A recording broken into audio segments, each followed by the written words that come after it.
Hello, friends, and welcome. I'm Sarah Liz, and I have a new free download for you today. This is a birthday kit add-on for the Sweet and Sassy birthday kits that were released earlier this month. The first page has no tick marks, but the next two pages do. It will cut out about a 2 3/8 of an inch square, and there are essentially three sets of sentiments. The first three pages are just happy birthday, the second three are from the sweet birthday kit, and the last three are from that sassy birthday kit. The sentiments here are larger than in the original kits, and I have fun inspiration for you. We're going to make 4 cards today, and for all of them, we're using the Hero Arts Hero Studio card kit, and it starts with this enormous 6x8 stamp set.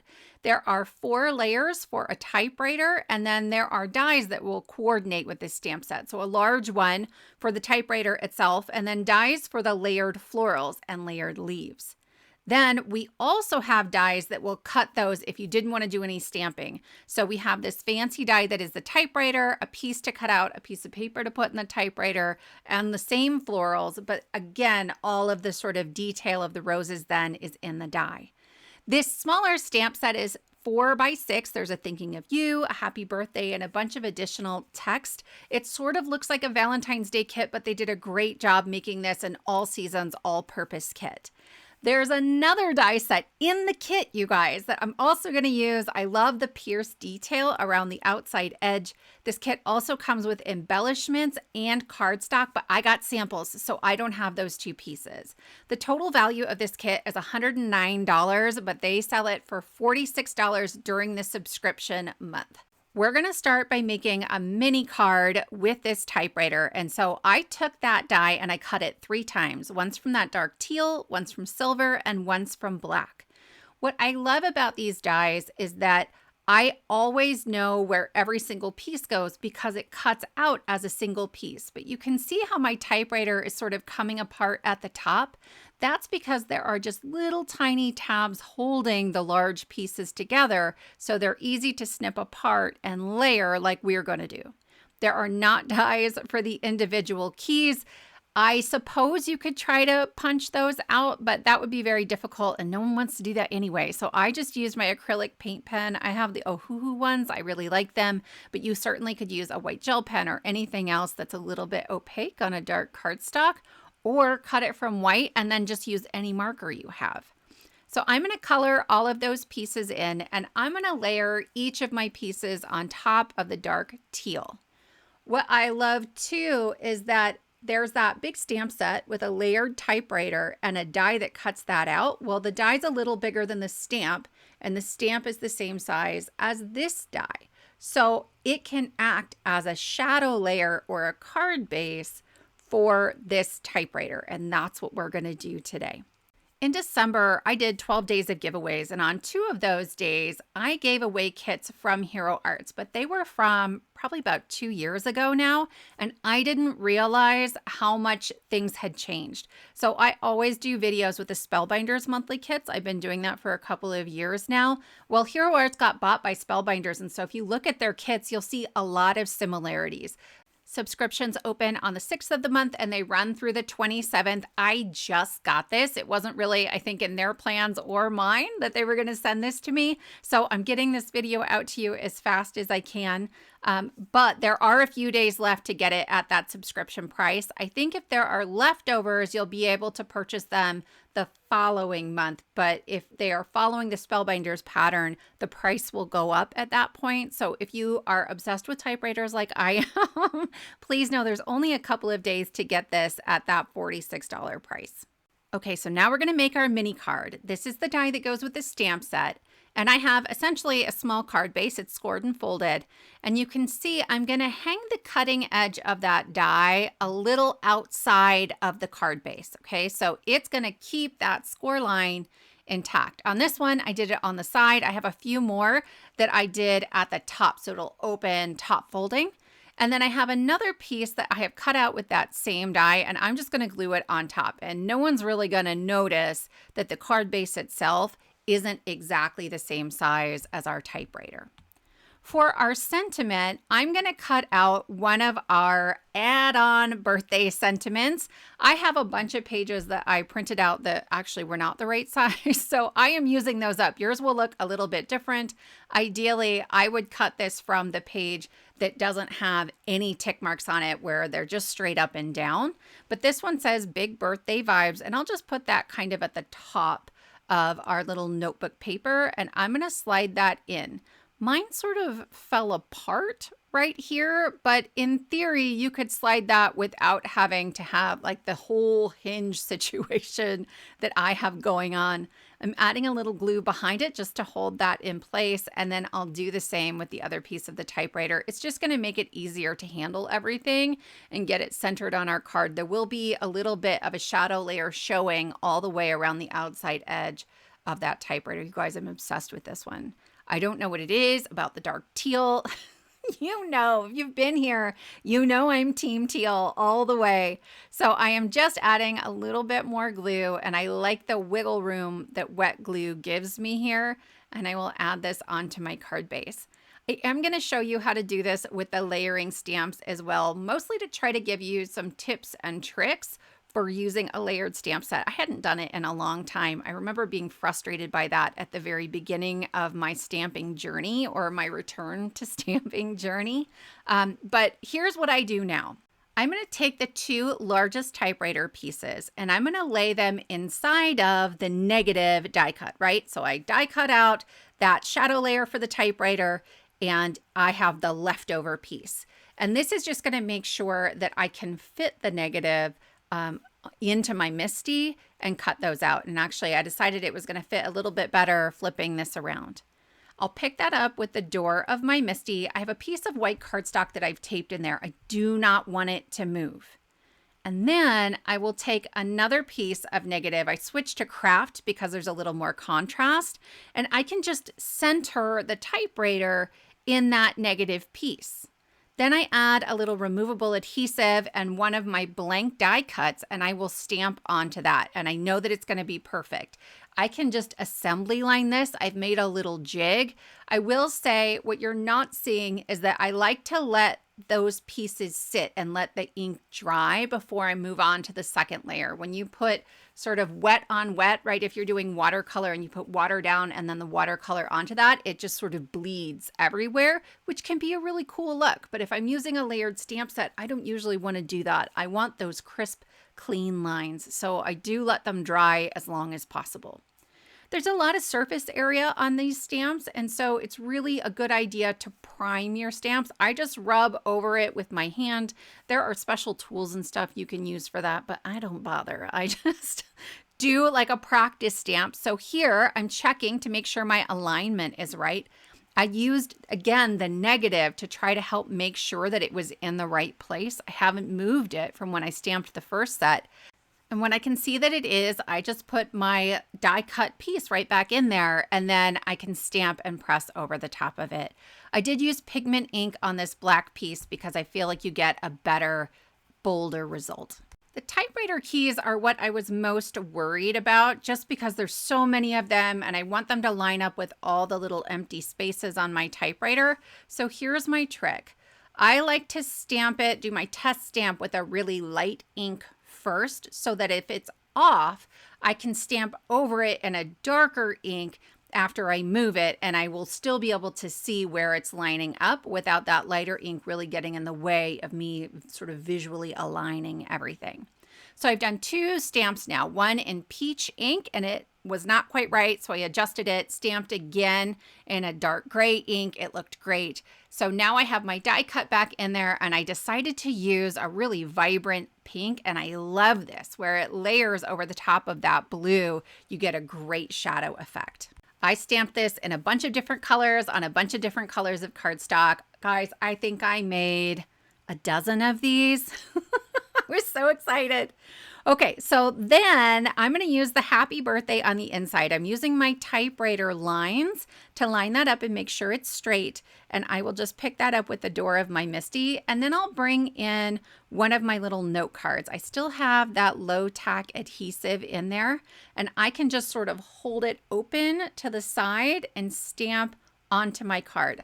you can assembly line the whole thing. If I'm mass producing, I am not using that die cut typewriter. I am just not, but I could certainly mass produce the stamped version. I wanted to put a little note in this one too, so I am just using a thick ruler and my little craft blade, and I will cut a little slot in my typewriter in the same place where I stuck it in my die cut piece. It fits perfectly. This one says, "Thanks for continuing the tradition of being older than me," and then on the inside we'll have that stamped happy birthday. From here, the whole card goes together the same way the last one did, though this one I have hinged at the top, so you'll get a chance to kind of see the top folding mini cards here. I think these are going to be absolutely phenomenal for my work buddies. Just leave a little something on their desk. So much fun. So cute. So that's 2 cards down. Next, we're going to work on the card that was the most surprising to me. I am going to use a little bit of my temporary adhesive, and I am taping a navy blue A2 panel onto my top folding card base, and I'm going to put my die centered on top of that.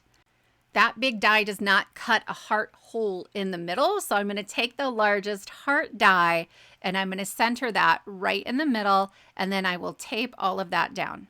When I go to run this through my die cut machine, it is a little tight, and I sort of pushed it through anyway, so you can see I have a lot of warping. We'll fix that. It's gonna be fine, but just be aware of that. Don't force things through your machine. Don't do what I did. The reason I ran the card base through at the same time was not because I thought it would cut through both layers. They're 100-pound cardstock layers, but because I really wanted to be able to see where it should go. And so the die's left an impression, and I can just pop that die in there like a puzzle piece and run it back through, and I know that everything's gonna line up perfectly. I have 2 pieces of heavyweight acetate. I actually use Grafix shrink plastic, like Shrinky Dink film. Lou Collins, who has a bunch of stuff over at Craft Stash, did this on her channel. It is crystal clear. I'm going to have 2 layers of acetate, and a lot of times when I do that, my acetate ends up looking sort of yellow, especially on a white background. But this stuff is super clear and clean, and I don't feel like I have that same yellowing. So I glued 1 piece onto my card base, and then on the back of my blue panel, I'm going to glue another piece of acetate, and we'll keep those separate for now. We're essentially creating a see-through card front. There will be 3 panels here so that there's still a place on the inside where we can write our message without seeing it from the front.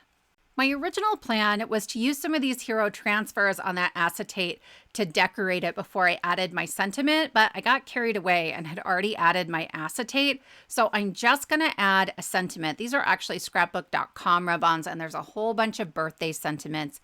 This is one of my favorite ways to add sentiments to acetate or to decorate acetate, period.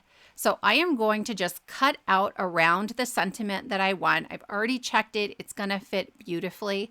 And this is sort of adhesive backed, but from the inside, it's going to look just fine. It's not going to look really yucky like it does when you glue something onto acetate. I'm going to center it on there and being careful not to press down until it's really where I want it. And then actually I'm going to add some tape to make sure it doesn't move. I have a popsicle stick that came with the rub-ons, but I'm going to use my bone folder. Mine is not perfectly flat. I've had this a long time. It has been well loved. So I'm going to gently rub over everything, but then I stuck my bone folder inside of just my little cloth that I use for cleaning things so that I'm not putting gouges into that plastic. I didn't want to mar that. I'm going to peel this away very carefully, and anytime I see that I have something that didn't transfer, I will just press things back down and rub on it one more time. It's going to happen twice, but it's not a big deal. It doesn't usually take much. It just is a place that I kind of missed when I was pressing on everything, and I have this beautiful happy birthday filling up my heart. So I have a second card base. Both of these are perfectly A2 to start with. And I'm going to sandwich them together. But if I just did that without trimming anything, I would have some white hanging out the bottom, and I don't like that. So I'm just marking with a pencil, mostly for you guys. I'm just taking a sliver off of the inside of the upside down card and then off of the back of our card that has the heart hole in it. That's a weird thing to say. But it's just what it is. You can see how small that is. And what will happen now is that it gives me a little wiggle room when I sandwich them together. For the inside of our card, I'm going to use this gradient digital paper. This was another add-on for the birthday kits. It came out on Monday. If you missed it, I will link that video below. I am just trimming this out, and then I will add this onto the inside of my card and then just trim the leftover so that it fits perfectly onto that slightly smaller than A2 panel. So as of today, there are 2 add-ons for the birthday kits, and I'm just calling them Kit 57. So there's a 57.1 and a 57.2. If you're a Patreon member, I will be adding these at the end of the month to your databases. I'm not sure how many add-ons there are, but I think I have at least one more in mind, hopefully coming out next week. The gradient paper was a YouTube download, so that one is just linked in the description box of the video. This 9-page addition to the kit will be linked in Patreon, but it is completely free. If you're new to Patreon, I will leave a link to my Patreon below, a link to this particular post, and then a link to the video tutorial that explains my Patreon.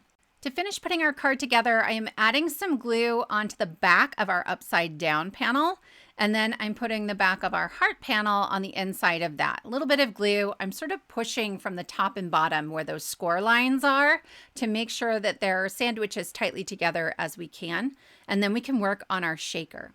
So remember, the top of our card right now is acetate, and I have some 3mm foam strips. These are slightly thicker than your average foam strip. These come from scrapbook.com. They're a great depth for shakers.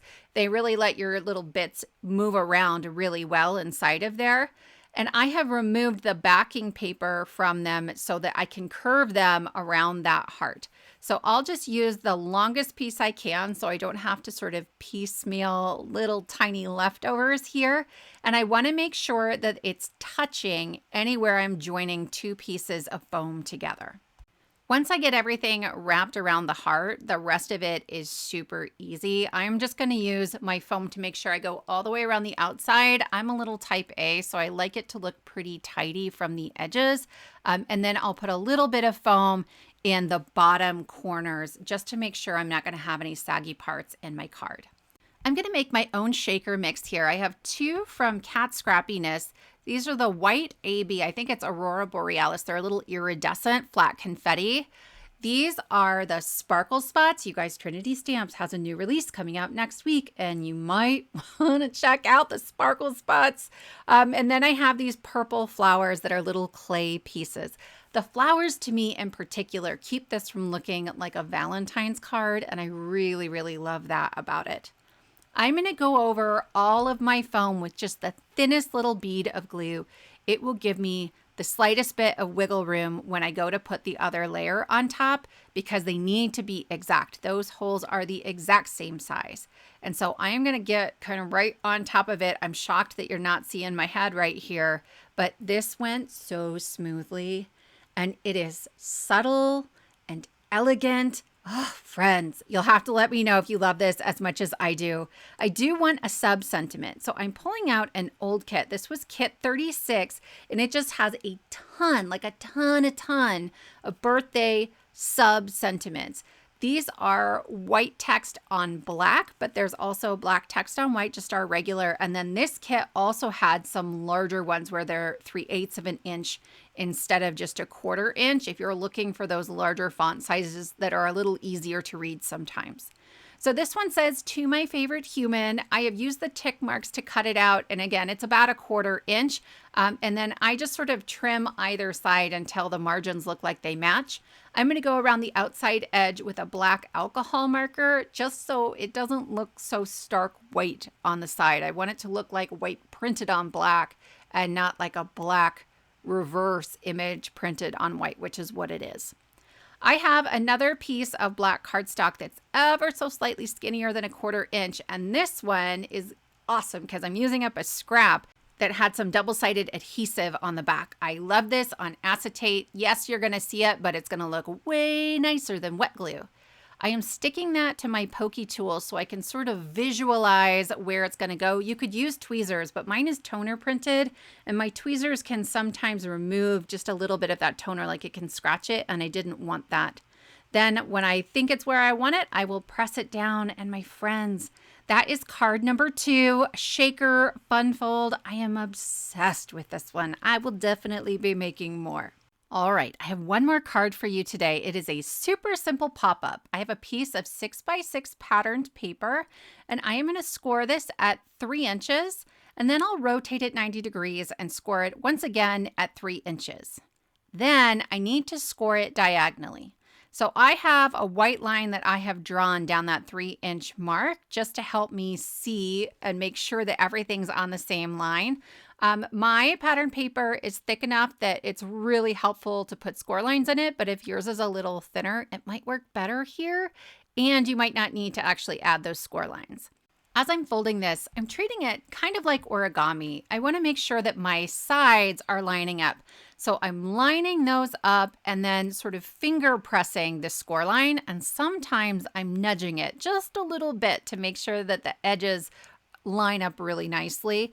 And then I'm burnishing everything really, really well. This is going to sort of squash together and end up on the inside of our card. So I folded this just so you could see that diagonal score line, but then I'm going to fold this in half the other direction, okay? Just along one of those 6-inch score lines. And there's my little triangle that squashes inward, and those just push in towards the middle, and it all folds up into this tidy little diamond.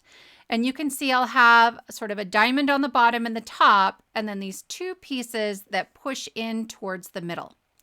I'm going to grab my 3rd largest heart, and I'm going to put the opening at the top, and I'm going to add my heart right onto that. I'm going to have this overhang the bottom so that those score lines on the bottom stay intact. And I will tape this in place to make sure that it's not going to move as it's going through my die cutting machine. This is probably 65-pound pattern paper, right? You can see there's that cutting edge. It's not going to cut the bottom. So I had to run this through a couple of times, and that tape really helps to hold my dies in place. And in fact, it nearly cut all the way through, but not quite. I also added a cardstock shim. I don't like to add a metal shim if I don't have to on my manual machine, but the cardstock shim did the trick. And then I could just use my scissors to sort of loosen up and cut away anything that was still hanging on. I have a piece of solid colored cardstock that's 3 1/4 by 6 1/2, and I'm going to score that in the middle at 3 1/4, and then I will fold and burnish. Here's my little pop-up. Look how cute it is. I'm going to add glue onto one of the large sides, and I am going to tuck this into the very center. I want the point in the center, but as I go to press this down, I'm sort of looking inside, making sure it's placed where I want, but also making sure that it will fold closed. If you go across that score line in the middle, it's not going to close well. Then I'll add glue on the other side and press the card closed. And when I open this up, it's almost like a 4-leaf clover. Honestly, it'd make a really, really cute St. Patrick's Day card. I have another piece of pattern paper that is 3 by 3 inches that I will add onto the front of my card. And then we'll use those same hearts to cut out our sentiment. I actually changed my mind here. I put it on there and I was like, you know what? I think there's actually a top and bottom. I think this is a little bit directional. Does this happen to you? It probably doesn't even matter because we're going to cover a lot of it up. We use the 3rd largest heart for our pop-up and then the 4th largest for this teal heart. Then I will use one smaller, so the 5th largest heart here to cut out our sentiment. And I'm reaching for the Sassy birthday kit that came out in the middle of the month. I'll link to this below. I'll also link to the emergency card kit playlist so you can get tons of other free downloadable sentiments. The little heart says birthdays don't make you old. And then in our new add-on, we have it's the other 364 days that do it. And it's bigger and it's going to work great on the inside of our card. So I'm gluing my 2 smallest hearts together, and I'm going to use some removable adhesive to put that onto the front of my card. You know me, I want to be able to change it later in case I want this for a different occasion. And then this is that 4th largest heart, right? The same one we used for the teal piece on the front of the card. that I've used for that larger version of the punchline. I added that to the top of our pop-up, and then I'll put this teal piece on the bottom so I have a little space to write my message. And this is the tiniest, cutest little pop-up birthday card, my friends. That is 4 cards from one kit, and there's so much more I could do with this, but this video was getting long. Hero Arts has a bunch of other kits available as well. So there's the Fancy Dies kit that has this envelope, some great florals, and Sending Smiles dies. The Cling Stamp, this is red rubber, and Hero Arts makes amazing red rubber. There's the Clear Stamp and die set that has really great sentiments this month. And then this layering stencil is absolutely stunning. I will link to all of that. If you like lots of these kits, there is the whole studio. Remember, Spellbinders has the deluxe caboodle. This is like their version of it.